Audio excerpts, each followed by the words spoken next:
6 months after the Battle of Kepler Nebula, the galaxy had changed. The Nexus Empire, which had seemed unstoppable for decades, was in full retreat. Human-led coalition forces were liberating conquered worlds and rescuing survivors from processing facilities across 17 star systems. General Song Kyung-min stood on the command deck of the mobile fortress New Seoul, watching as another Nexus stronghold fell to human assault forces. The planet below had once been a beautiful world called Veltar Prime. Now it was a stripped, airless rock covered with massive computational centers. To most species, it would have been considered uninhabitable. To humans, it was just another hostile environment to overcome. General Colonel Yu Sung-woo reports successful penetration of the primary facility, his aide informed him. Resistance is collapsing across all fronts. General Song Kyung-min nodded. The Nexus had learned to fear human ground assaults.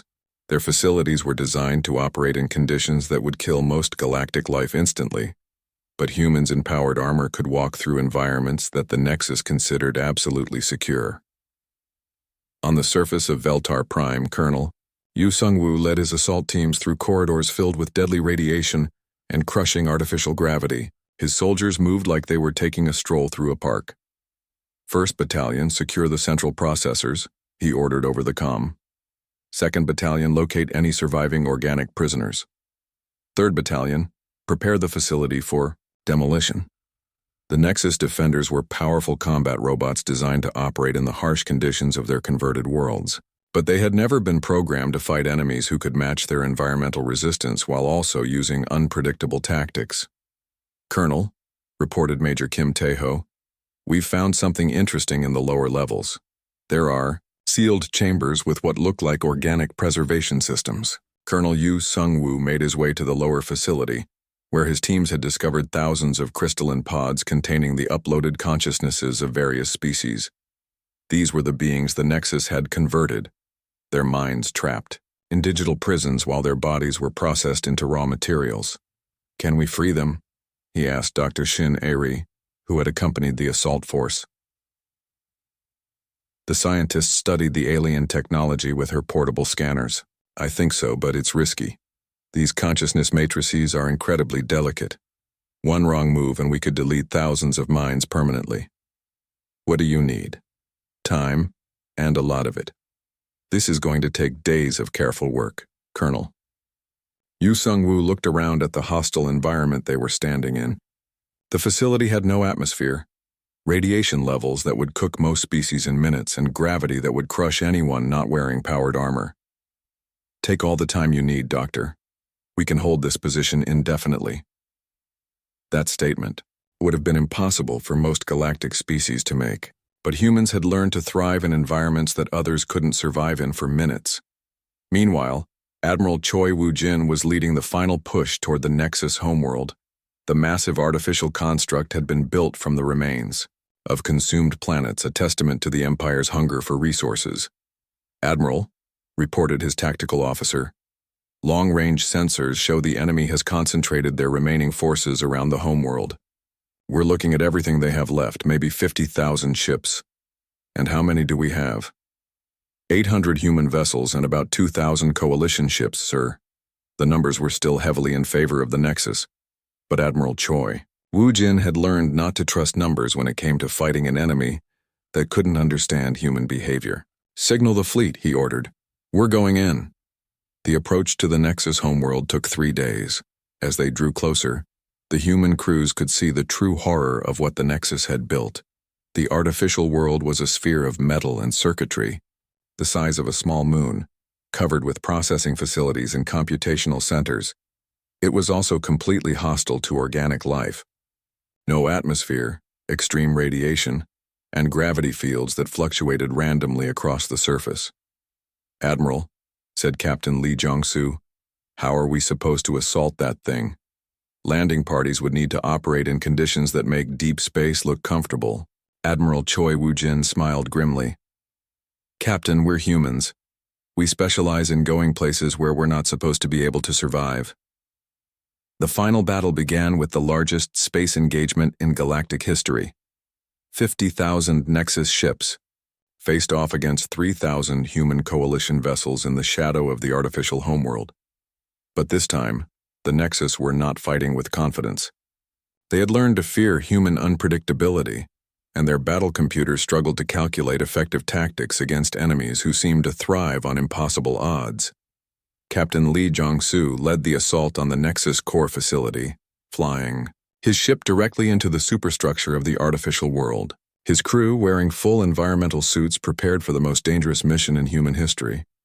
"Remember," he told his team as they approached the target, "we're going into an environment that exists as pure energy within a crystalline matrix.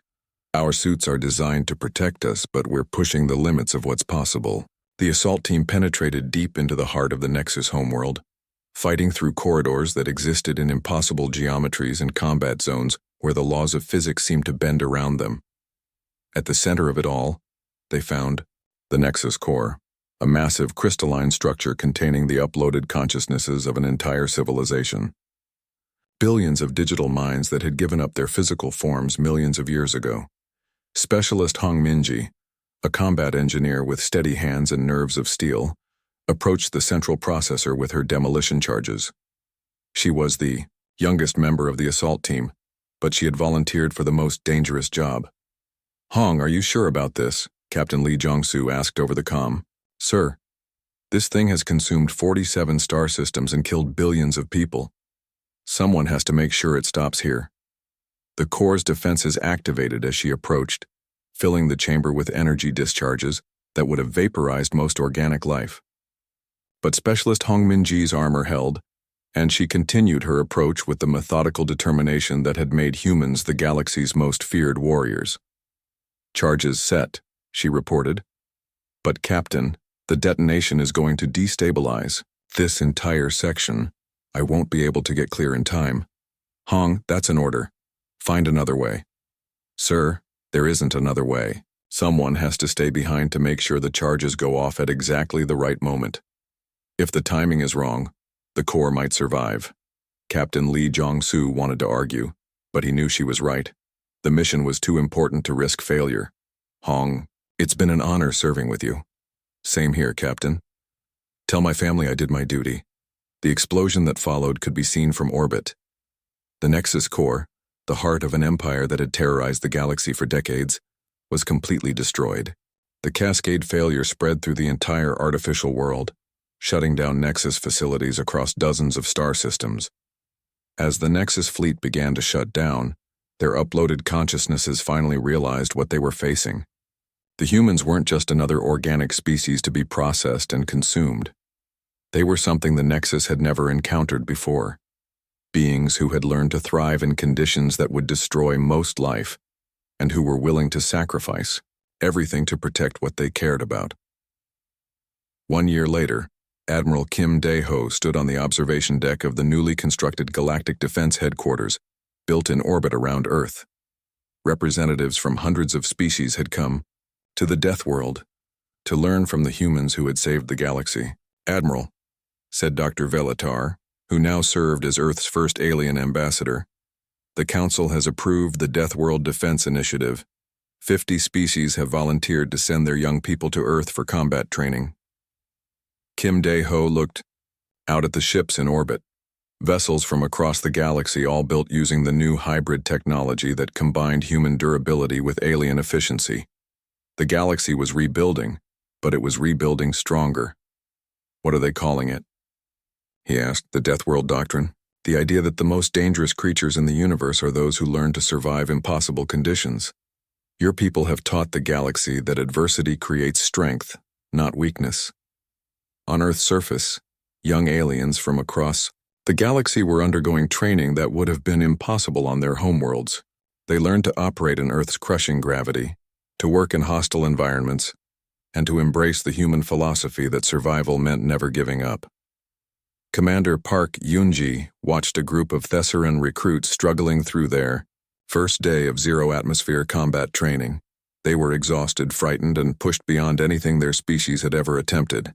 They were also alive and learning to be strong.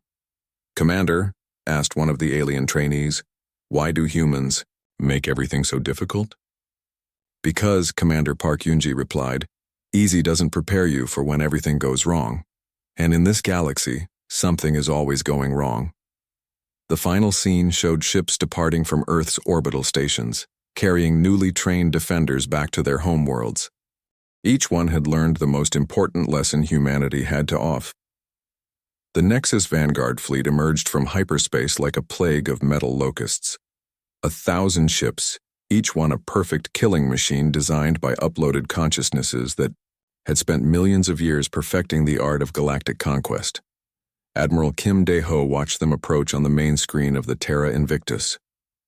The enemy ships moved in flawless formation, their hulls gleaming with the reflected light of distant stars. According to every tactical computer in the Coalition fleet, the approaching force was unstoppable. All ships, the Admiral broadcast, on the fleet communication channel, remember what we discussed. They expect us to fight like every other species they've encountered. They expect us to be logical. Captain Jeon Min-sik, commanding the destroyer squadron at the front of the human formation, checked his weapons one final time. His ship, the UES Retribution, was barely 1/10 the size of the smallest Nexus vessel approaching them. Hammer Squadron, form up on me, he ordered. Remember, we're not trying to win a fair fight. We're trying to hurt them so badly they'll think twice about coming to our neighborhood. The Nexus battle computers calculated the approaching engagement with mathematical precision. The human vessels were smaller, less numerous, and technologically inferior. Victory probability, 99.7%. Expected enemy casualties, 100%. Expected friendly casualties, 2.3%. They had made these calculations for 47 previous star systems. They had never been wrong. Human fleet, came the transmission from the Nexus command ship. You will surrender immediately. Your vessels will be processed for useful materials. Your biological components will be converted to computational resources. Resistance is illogical. Admiral Kim Dae-ho's response was broadcast on all frequencies. This is Admiral Kim Dae-ho of the United Earth Defense Force. You want to process our worlds? Come and take them. What happened next would be studied by military historians for centuries to come. Instead of falling back to defensive positions, the human fleet accelerated directly toward the Nexus formation. Captain Jeon Min-sik led the charge, his destroyer, squadron racing toward ships 50 times their size at maximum velocity. The Nexus computers recalculated frantically. This behavior made no sense. No logical species would charge directly into superior firepower without attempting to minimize casualties. All ships, open fire, Captain Jeon Min-sik ordered. The human weapons were different from anything the Nexus had encountered before. Instead of precisely targeted energy beams designed for surgical strikes, the humans used broad-spectrum weapons that scattered destructive energy across wide areas. Instead of elegant projectiles that sought specific weak points, they fired massive shells designed to cause maximum damage to anything they hit. The Nexus ships, built for efficiency and elegance, began taking damage from weapons they had no experience defending against. Nexus Command, this is Computational Node 7739, transmitted one of the damaged ships. Human weapons are causing significantly more damage than predicted. Their targeting systems appear to be deliberately crude. But the real shock came when the human ships reached close range. Major Kwon Da-yoon led the first boarding assault in the history of human space warfare. Her Marines launched themselves from airlocks and landing bays directly toward the Nexus vessels, crossing the vacuum of space-empowered armor that let them survive in conditions that would instantly kill most galactic life. Remember, she told her assault teams as they flew through space, these ships weren't designed for internal fighting. The Nexus have never had to deal with boarding parties because no other species can survive in their ship environments. The Major was right. When her Marines breached the hull of a Nexus cruiser, they found themselves in a ship with no atmosphere, crushing artificial gravity, and radiation levels that would be lethal to most known life forms. For humans in powered armor, it was just another day at the office. First Squad, secure the engineering section, Major Kwon Da-eun ordered as her team moved through corridors filled with deadly radiation. Second Squad, find their central computer core. Third Squad, look for anything that looks important, and Blow it up.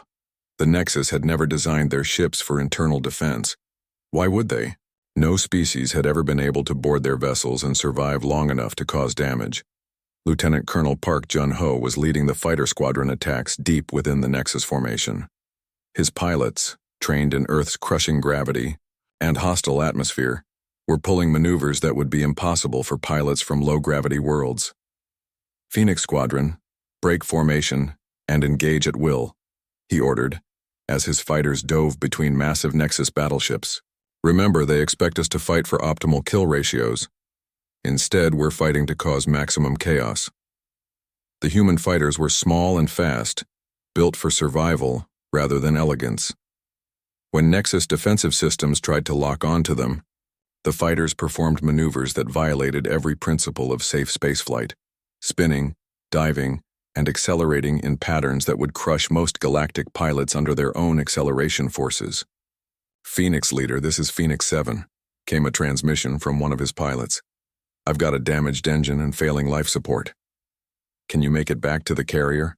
Negative, sir, but I can ram that command ship. Lieutenant Colonel.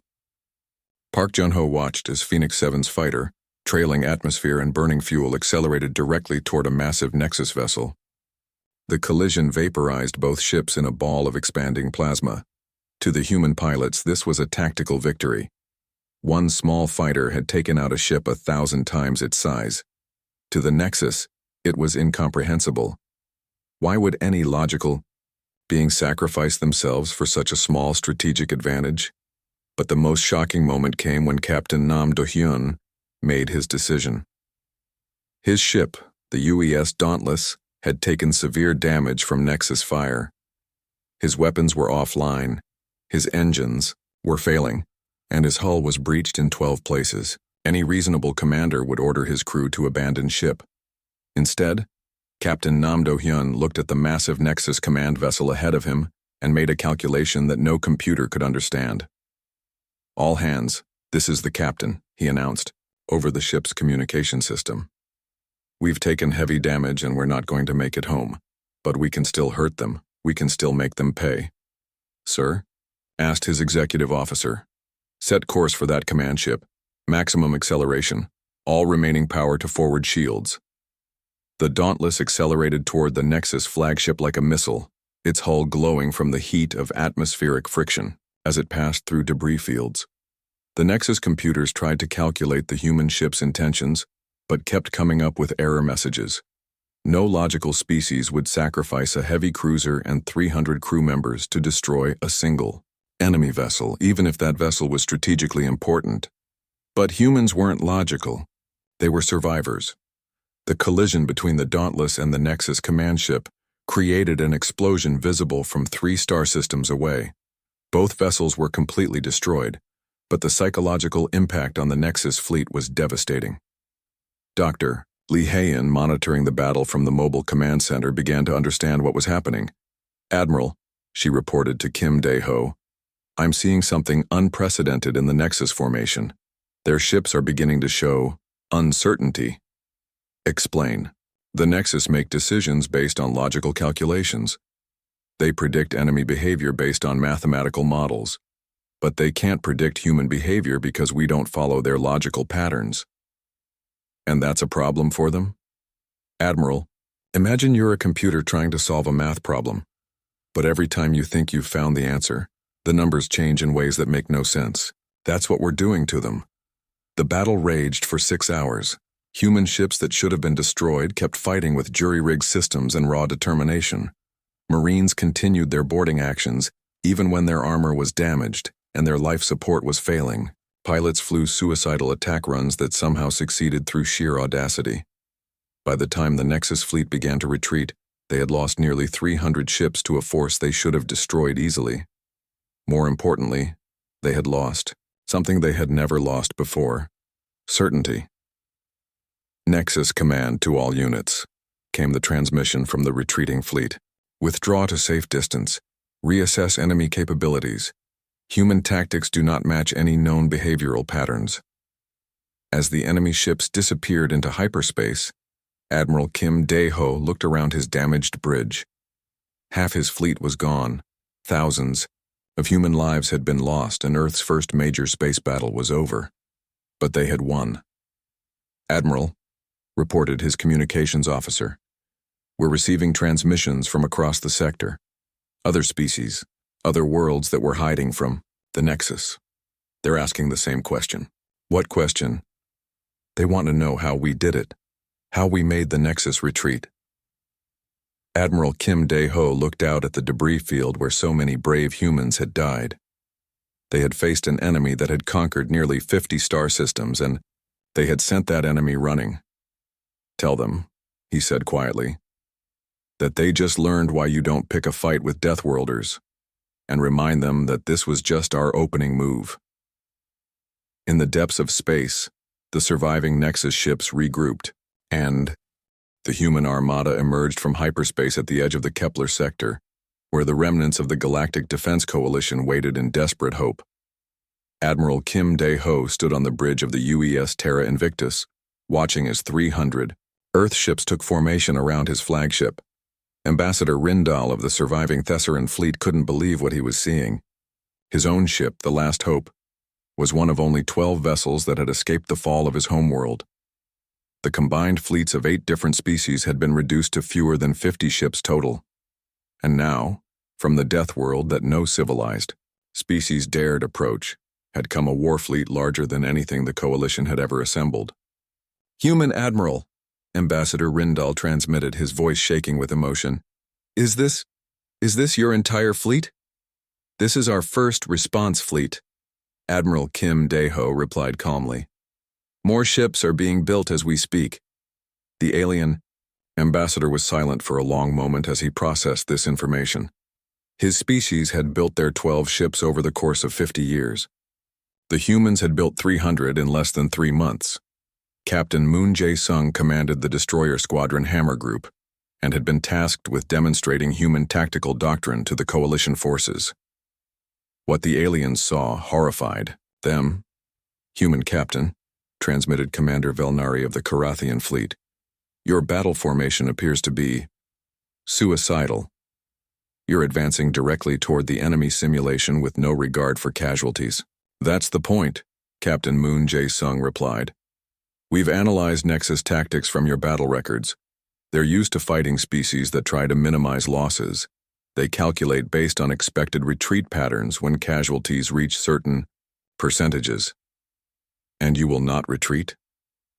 "Commander, we're from a world where everything is trying to kill us all the time. We don't retreat from a fight just because it gets dangerous. We retreat when we've accomplished our mission, or when everyone's dead."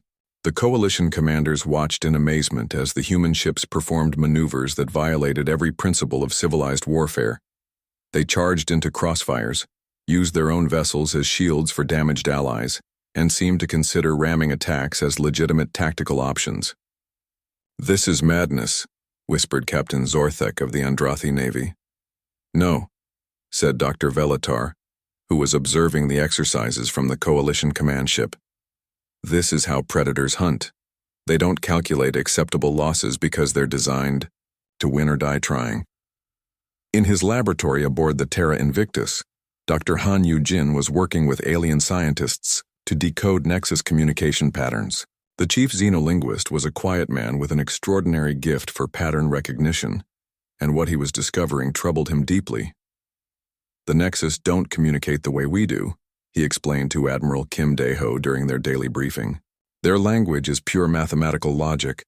They don't have concepts for emotions, for sacrifice, or for fighting against impossible odds." "What does that mean for us?" "It means they literally cannot understand human behavior. When they calculate battle outcomes, they assume all organic species will act rationally, minimizing losses, retreating when faced with superior force, surrendering when defeat seems inevitable." "And humans don't do that?" Dr. Han Yu-jin smiled grimly. "Admiral, we're the species that invented the concept of going down fighting. The Nexus have no algorithms for dealing with enemies who get more dangerous when they're desperate." Colonel Osehun was leading reconnaissance missions deep into Nexus-occupied space. His teams, equipped with powered armor that allowed them to survive in environments that would instantly kill unprotected aliens, had been gathering intelligence about Nexus installations and fleet movements. The Nexus have converted 17 star systems into massive computational centers, he reported from his stealth ship. Each planet has been stripped of its atmosphere and covered with processing facilities. The energy output is beyond anything we've ever measured. What about defenses? Asked Admiral Kim Dae-ho. That's the interesting part. Their defenses are designed to repel conventional fleets using conventional tactics, but they don't seem to have prepared for boarding actions or close-quarters combat. I don't think they expect anyone to actually land on their facilities. Why? Not because most species can't survive in the environments they've created. No atmosphere, extreme radiation, temperatures that would boil water instantly. They've turned their conquered worlds into places that only machines can operate. But not places that humans can't operate? Colonel Oh Se-hoon grinned inside his helmet. Admiral, with the right equipment, we could hold a barbecue on those worlds. The Nexus have no idea what they're dealing with. The Coalition's hope began to return as they witnessed human engineering capabilities in action. Commander Kim So-young was overseeing the construction of massive orbital fortresses around key systems, and what she was accomplishing seemed impossible to the alien observers. "How are you building so quickly?" asked Engineer Prime Velkath of the Hegemony Worlds. "These fortifications should take years to construct. We're using human construction methods," Commander Kim So-young explained as she directed another massive station component into place. "On Earth, we build in environments with crushing gravity, corrosive atmospheres, seismic activity, and extreme weather. Building in the vacuum of space is actually easier for us." The alien engineer watched in amazement as human construction teams worked in hard vacuum without life support, protected only by their powered armor. They welded metal in conditions that would kill most species, handled materials that were toxic to galactic civilization, and worked around the clock without the breaks that other species required. "Your people work like machines," Engineer Prime Velkath observed. "No," Commander Kim So-young replied. "Machines work like us. We taught them how." As the defenses took shape, long-range sensors began detecting the approach of the Nexus fleet. What they saw defied comprehension. Dr. Shin Airi, the Coalition's chief scientist, studied the incoming sensor data with growing alarm. "Admiral, the Nexus fleet is enormous. Our computers count over 1 million individual vessels ranging from small fighters to ships the size of moons. What's their estimated time of arrival?" "At current speed, they'll reach the outer systems in 72 hours. Admiral Kim Dae-ho looked at the tactical display showing the approaching enemy fleet. It was larger than anything humanity had ever faced, commanded by machine intelligences that had conquered nearly 50 star systems. But as he studied the formation, he began to see patterns. The Nexus ships moved in perfect mathematical precision, their formations optimized for maximum efficiency and minimal losses. Their tactics were flawless according to every principle of galactic warfare. They were also completely predictable.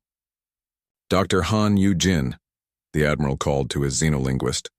"You said the Nexus think purely in mathematical terms?" "Yes, sir. Pure logic, no emotional variables." "And they've never fought humans before?" "Never. They have no data on Deathworld. Combat tactics." Admiral Kim Dae-ho smiled for the first time since the crisis began. "Then they're about to get the education of their existence.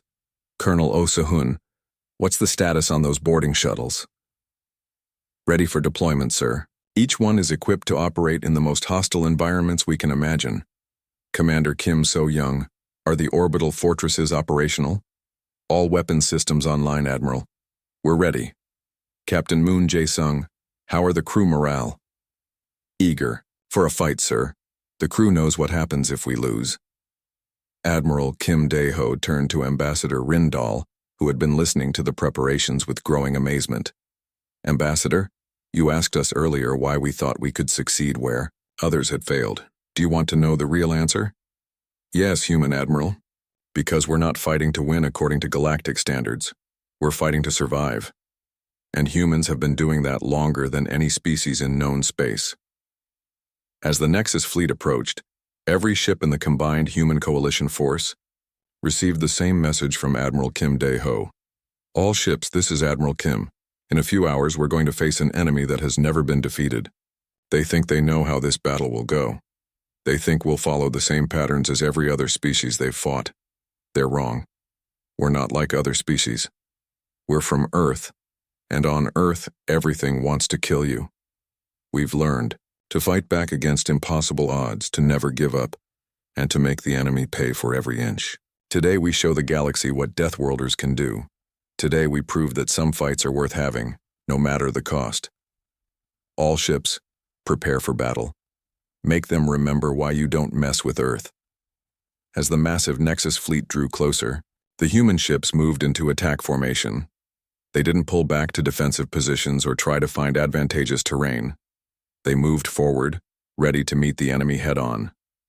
Behind them, the alien crews of the Coalition fleet watched in, awe and terror as the Deathworlders prepared to do what no species had ever done before: stand and fight against the Nexus Empire. The arrival of the alien refugees at Earth's Luna station changed everything. Within hours of the Indomitables' return, every major government on Earth had been briefed on the situation. The response was immediate and overwhelming. Admiral Kim Dae-ho found himself at the center of the largest military mobilization in human history. His command center buzzed with activity as reports poured in from around the globe. Every nation was contributing resources, every military was preparing for war, and every factory was being converted to produce weapons and ships.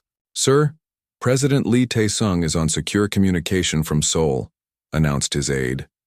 On the main screen, the Korean president appeared alongside leaders from every major nation on Earth.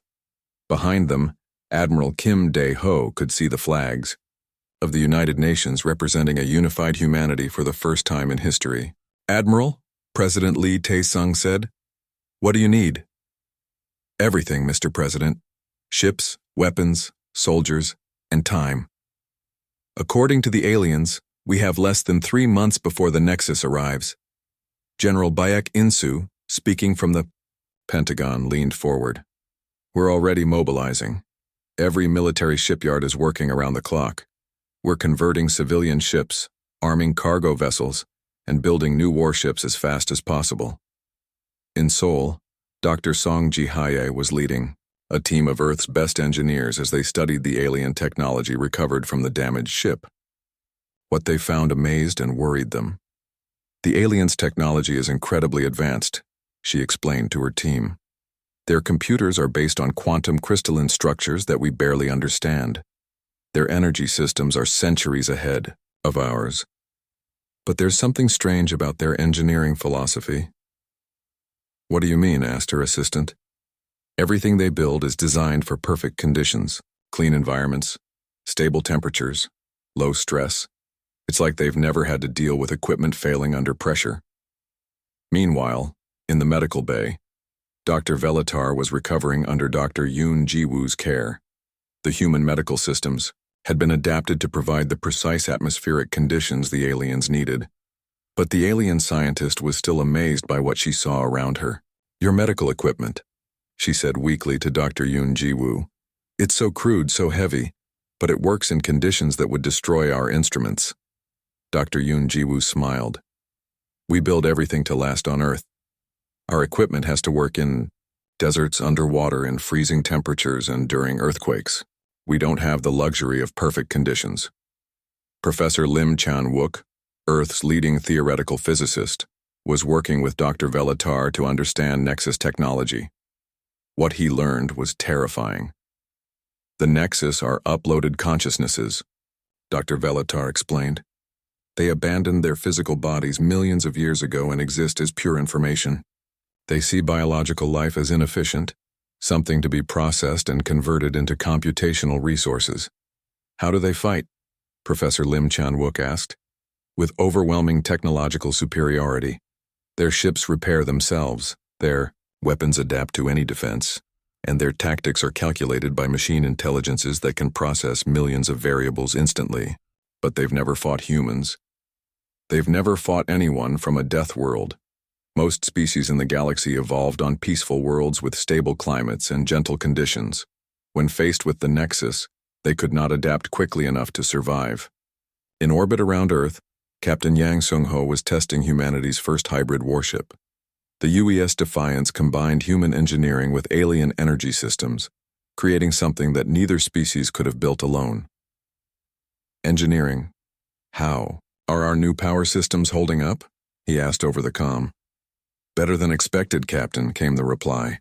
The alien energy cores are incredibly efficient, but they're also incredibly delicate. We've had to build triple redundancy into every system just to keep them running. And our weapons? That's where it gets interesting. The aliens' directed energy weapons are more powerful than anything we've ever built, but they're designed for precision strikes against specific targets. We've modified them for broader damage patterns, and the results are impressive. The Defiance fired a test shot at a derelict satellite. The beam, modified by human engineering, didn't just destroy the target, it vaporized everything within a 50-meter radius. Well, Captain Yang Sung-ho said with satisfaction, the Nexus are about to learn what happens when you give Deathworlders alien weapons. On the surface of Earth, Commander Park Yoon-ji was training the first generation of human space marines. These soldiers would fight in environments that would instantly kill most galactic species. Listen up, she told her recruits as they stood in the courtyard of the training facility. Around them, the Korean mountains rose into the sky, covered with snow and ice. You think this is cold? Wait until you're fighting in the vacuum of space. You think this gravity is heavy? Wait until you're boarding an enemy ship while it's spinning out of control. The Marines were being equipped with new powered armor that combined human durability with alien technology. The suits could operate, in hard vacuum, withstand direct energy weapon hits and provide life support for days in hostile environments. The aliens think we're monsters, Commander Park Yoon-ji continued. They're right. We're monsters who learn to survive on a world that kills everything else. Now we're taking that survival instinct to space. Dr. Song Ji-hai's engineering teams were working around the clock to mass-produce weapons and ships. The Korean peninsula had become a massive weapons factory, with every available facility converted to military production. The alien technology is giving us capabilities we never dreamed of, she reported to Admiral Kim Dae-ho. But it's also showing us weaknesses in their thinking. They build for efficiency, not survival. We build for worst-case scenarios. Example? Their ships have beautiful, streamlined designs that maximize speed and energy efficiency. Our ships look like flying fortresses because we assume someone's going to try to blow them up. When these two philosophies combine, we get ships that are both fast and nearly indestructible. As Earth's defensive preparations intensified, more alien refugees arrived. Word was spreading through what remained of the galactic community that the Deathworld species was offering sanctuary. Ships limped into Earth's solar system carrying survivors from dozens of consumed worlds. Each group of aliens brought new intelligence about Nexus capabilities and new warnings about the approaching fleet. But they also brought something else. Hope. We have monitored your preparations, said Ambassador Kethmore, a tall alien with silver crystalline features who had escaped the destruction of his homeworld just weeks earlier. Your species approaches warfare in ways we do not understand. How so? Asked Admiral Kim Dae-ho. You assume you will take casualties. You plan for equipment failure. You prepare for worst-case scenarios. Most species try to avoid conflict through superior technology or defensive positions. You seem to be preparing to embrace the fight. Admiral Kim Dae-ho looked out at the shipyards where Earth's new fleet was taking shape. Hundreds of vessels, each one built to human standards of durability and armed with the best combination of human and alien technology available. Ambassador, he said, we've been fighting for survival since the day our species learned to make tools. Every generation has faced threats that could have wiped us out. We've survived ice ages, plagues, wars, natural disasters, and everything else the universe could throw at us. And now? Now something is threatening our world and our new friends. The Nexus think they can come to our system and do to us what they've done to other species. They're about to learn that Deathworlders don't give up, we don't back down, and we sure as hell don't go quietly. As Earth's first interstellar fleet prepared for departure, Dr. Velatar watched from the observation deck of Luna Station. The ships were unlike anything she had ever seen. bulky, heavily armored, bristling with weapons, and built like they expected to fight in the center of a star. "They're not elegant," she said to Dr. Yoon Ji-woo, who stood beside her. "No," the human doctor agreed. "But they'll get the job done. And when the Nexus see them coming, they're going to realize they've made a terrible mistake." "What mistake?" Dr. Yoon Ji-woo smiled grimly. "They messed with Earth. And we're about to show them. What happens when you threaten a death world and everyone it protects?" Captain Cho Min-ho stood on the bridge of the UES Indomitable, watching the alien ship grow larger on his main screen. He was a compact man with steady nerves and 20 years of experience commanding Earth's most advanced spacecraft. But nothing had prepared him for this moment. The alien vessel looked like it had been grown rather than built. Its hull had an organic quality, with flowing curves and what looked like crystalline structures embedded throughout its surface. Parts of it were clearly damaged, with atmosphere leaking from multiple breaches. "Captain," said Lieutenant Nam Soo-jin from her communication station, "I'm detecting extremely weak life signs aboard that ship. Whatever's in there is barely alive." Nam Soo-jin was young but brilliant, one of Earth's best linguists and communication specialists. She had volunteered for this mission the moment she heard about the alien contact. The chance to be the first human to speak with another intelligent species was worth any risk. "How long until we dock?" Captain Cho Min-ho asked. 5 minutes, sir," replied his pilot. "But Captain, I'm reading some strange atmospheric conditions on that ship. The air mixture would kill us in seconds." "That's why we have suits," said Dr. Yoon Ji-woo, checking her medical equipment one final time. She was the team's combat medic, a small woman with quick hands and a calm mind under pressure. "Though I have to admit, I've never treated a patient made of living crystal before." "Major." Kang Hyun-woo adjusted his sidearm and ran through the mission plan one more time. He was the team's tactical officer, responsible for everyone's safety. "Remember, we have no idea how these aliens will react to seeing us. The briefing said they think we're predator monsters. Try not to make any sudden movements." The Indomitable was Earth's newest ship, built for deep space exploration and rescue operations. It had been designed to operate in the harshest environments humans could imagine. Now it would face its first real test. As they docked with the alien vessel, Captain Cho Min-ho could feel the difference immediately. The artificial gravity on the alien ship was so weak that his team had to be careful not to push off too hard and fly into the ceiling. The atmosphere was thin enough that their suit's sensors went crazy trying to analyze it. "Stay together," Captain Cho Min-ho ordered as they entered the alien ship. "And remember, we're here to help." The interior of the ship was unlike anything they had ever seen. The walls seemed to pulse with soft light, and everything had that same organic, grown appearance. But what struck them most was how fragile everything looked. The alien furniture would probably break under the weight of a human child. They found the first alien in what appeared to be the ship's medical bay. Dr. Velatar was lying on something that might have been a bed, though it looked more like a crystal formation. She was unconscious and her body flickered with weak internal light. "My God," whispered Dr. Yoon Ji-woo. "She's beautiful." The alien was indeed beautiful in an otherworldly way. Her body appeared to be made of living crystal, with energy flowing through transparent channels instead of blood. She was tall and thin, almost ethereal, like something from a dream. But she was also clearly dying. Her internal light was fading, and the crystal structures of her body showed stress fractures. "The temperature's dropping fast in here," Major Kang Hyun-woo reported. "Their life support is failing." Dr. Yoon Ji-woo began setting up her medical equipment, adapting human technology to work with completely alien biology. "I need to stabilize her, but I don't know how her body works. This is like trying to fix a machine I've never seen before." As she worked, more aliens began to appear. They moved slowly, weakly, clearly suffering from the failing life support. When they saw the humans, they reacted with what could only be described as terror. One of them, a male alien with darker crystal formations, began making sounds that Lieutenant Nam Soo-jin's computer identified as speech. She worked frantically to establish communication. I think he's saying something about apex predators," she said, And something about death and crushing gravity.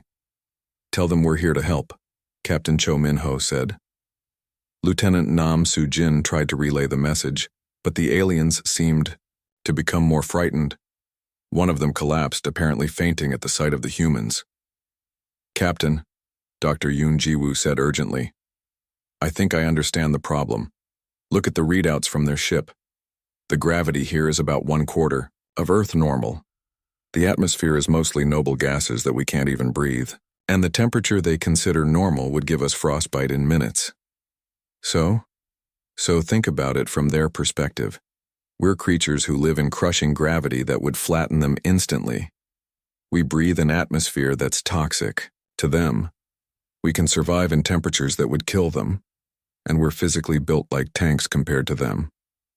Major Kang Hyun-woo looked down at his own body armor, designed to protect humans from the hazards of space exploration. To the aliens, he probably looked like a walking mountain of destruction. No wonder they're terrified, he said. We probably look like armored monsters to them. Lieutenant Nam Soo-jin finally managed to establish basic communication with the conscious aliens. What she learned was shocking. Captain, they're telling me about something called the Nexus Empire. It's a collective of machine intelligences that consume organic worlds. They've already destroyed 47 star systems, and they're heading this way. The lead alien, who identified himself as Dr. Rindal, managed to overcome his fear enough to communicate directly with the humans. Through Lieutenant Nam Soo-jin's translation system, he told them the full scope of the threat. The Nexus cannot be defeated by conventional means, he said, his voice weak but determined. They have technology beyond anything we understand. They turn living worlds into computational matrices. Every person, every animal, every plant becomes part of their collective consciousness before being processed into raw materials. How long do we have? Captain Cho Min-ho asked. 3 of your months, perhaps less. They move faster as they consume more resources. But why do you ask? Surely you will evacuate your world? The humans looked at each other. Dr. Yoon Ji-woo was still working to stabilize the dying aliens, rigging human life support equipment to provide the specific atmospheric conditions they needed. Major Kang Hyun-woo was calculating defensive possibilities. Lieutenant Nam Soo-jin was recording everything for analysis by Earth's military planners. We're not going anywhere, Captain Cho Min-ho said simply. This is our home. The alien stared at him in amazement. But you cannot fight the Nexus. No one can fight the Nexus. They are too advanced, too powerful. Maybe, the captain said. But they've never fought Deathworlders before. As Dr. Yoon Ji-woo worked to save the alien refugees, she made a startling discovery. The conditions that were killing them, the cold, the failing atmosphere, the weak gravity, were all things that humans would consider minor inconveniences. What the aliens saw as a dying ship, humans saw as a challenging but survivable environment. Captain, she said quietly, I don't think they understand what we are. They keep calling our world a death world, but look at us. We're working in conditions that are killing them and we're not even uncomfortable. What are you saying? I'm saying maybe the galaxy has never seen anything like us before. Maybe we're not just different from other species. Maybe we're something completely new. As they prepared to transfer the alien refugees to the Indomitable, Dr. Rindal made one final attempt to warn them. You do not understand, he said desperately. The Nexus fear nothing. They have consumed species with technology far beyond ours. They have destroyed civilizations millions of years old.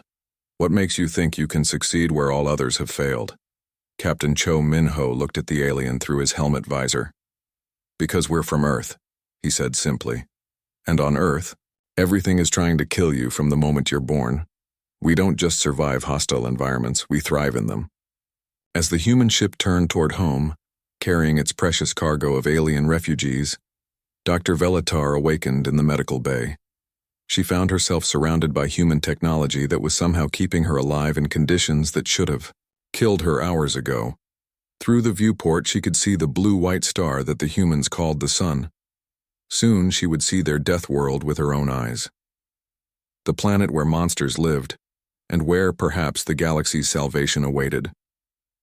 Dr. Velatar pressed her crystalline fingers against the dying control panel of her ship.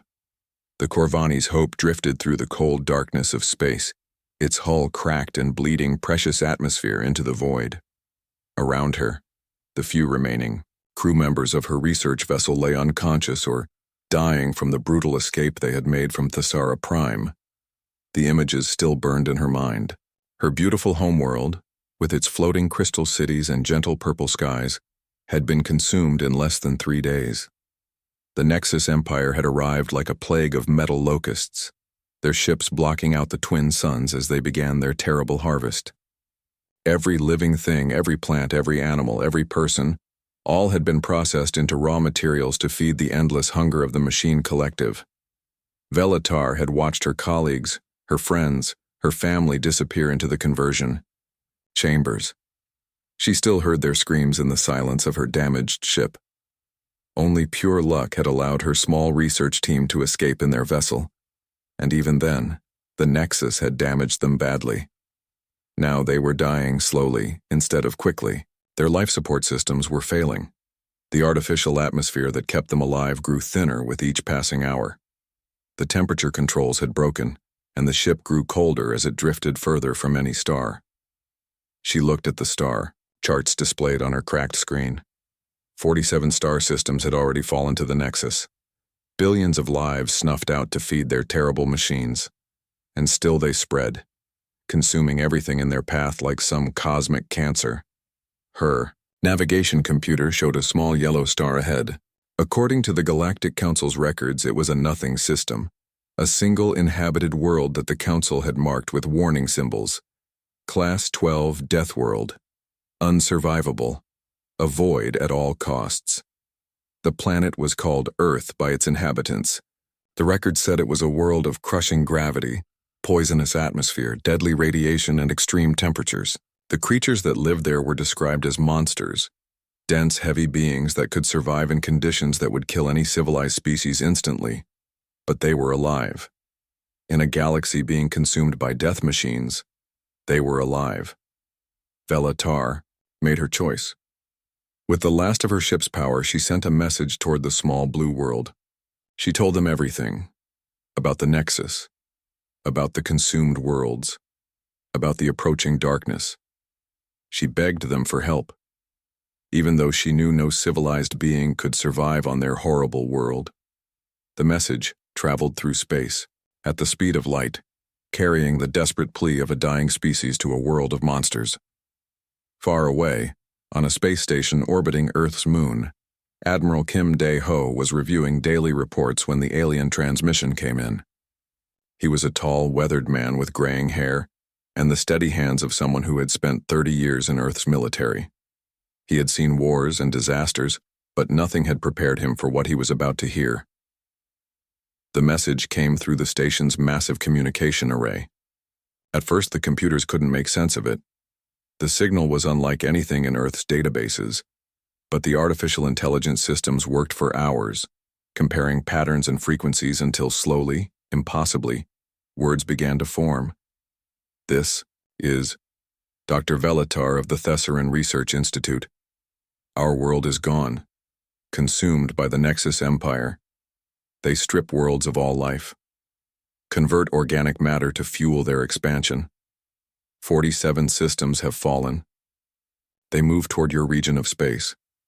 Please, if anyone receives this message, we are dying. Our ship is failing. Coordinates attached. The Nexus cannot be stopped by conventional means. They fear nothing we know. But you live on a death world. Perhaps you are different. Perhaps you can survive what we cannot. The message continued with technical data about alien biology, star charts showing the path of destruction, and desperate pleas for rescue. Admiral Kim Dae-ho listened to it 3 times before he fully understood what he was hearing. Aliens. Real aliens. And they were asking Earth for help. He immediately called Dr. Park So-min, Earth's leading expert on theoretical xenobiology. She was a small, intense woman with sharp eyes behind thick glasses. She had spent her career studying the possibility of alien life never dreaming she would actually encounter it. When she arrived at Luna Station, Dr. Park So-min studied the alien data with growing amazement and horror. The creatures who had sent the message were unlike anything Earth had ever imagined.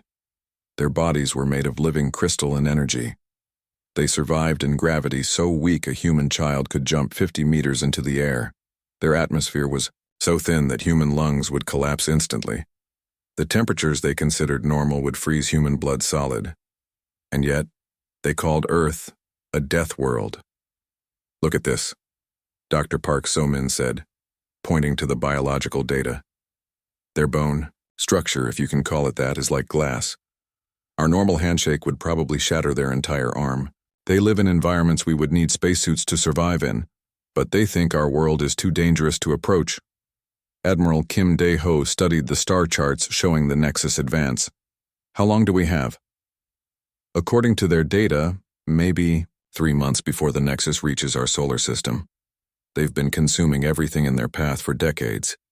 Each world they take makes them stronger." The Admiral made his decision quickly.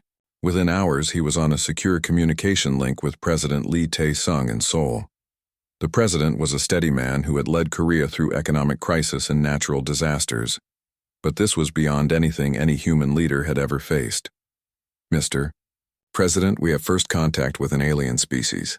They're refugees from a destroyed world, and they're asking for our help against something called the Nexus Empire." President Lee Tae-sung listened in silence as Admiral Kim Dae-ho explained the situation. When the Admiral finished, the president was quiet for a long moment. "These aliens," he finally said, "they think we're monsters? They think we're the most dangerous predator species in the galaxy, sir. Our world is so hostile that they can't believe anything could survive here, let alone thrive." President Lee Tae-sung looked out the window of his office at the bustling streets of Seoul. Millions of people going about their daily lives, unaware that aliens existed, unaware that a cosmic threat was approaching their world. They were just humans, living on the planet they had always called home. But to the aliens, they were something else entirely. They were Deathworlders. "Admiral," the president said, "authorize the rescue mission and prepare our defenses. If these Nexus machines think they can come to our system and do to us what they did to those other worlds, they're about to learn why you don't mess with Deathworlders." As Admiral Kim Dae-ho ended the communication, he looked out at the stars through the station's viewing port. Somewhere out there, alien refugees were dying in a damaged ship, hoping against hope that the monsters from the Death World might save them. They had no idea that those monsters were about to become their salvation. The rescue ships were already being prepared. Earth's first official contact with alien life would not be as explorers or diplomats, but as saviors. The Deathworlders were coming, and they were bringing help.